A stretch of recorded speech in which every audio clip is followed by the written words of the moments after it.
आपको पता है ये सब लोग आपके पीछे से आपको क्या क्या बोलते हैं? छलावा, चुड़ैल, पिशाचिनी, सोनम बेवफा, ठुकरा दिया तेरा प्यार, अब इंतकाम देखेगी। हमारे बारे में क्या बोलते हैं पता है? क्या? चंदेरी का देवदास, बर्बाद आशिक, बिक्की बावरा, सस्ता रांझा, मजनू का भांजा, चन्ना मेरे या पागल प्रेमी, दुखी दर्जी, टूटा दिल शहजादा, जिसका प्यार रह गया आधा, कबीर सिंह, सूखा बर्जिन।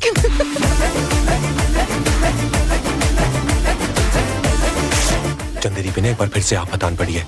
वो सरकटा शहरा के लड़कियों को उठा के ले जा रहा है। बिक्की बेटा, इस सरकटे को भी तुम्हें भगाना है। भाभी भांग खा के आई हो क्या? पता है कितना बड़ा है वो?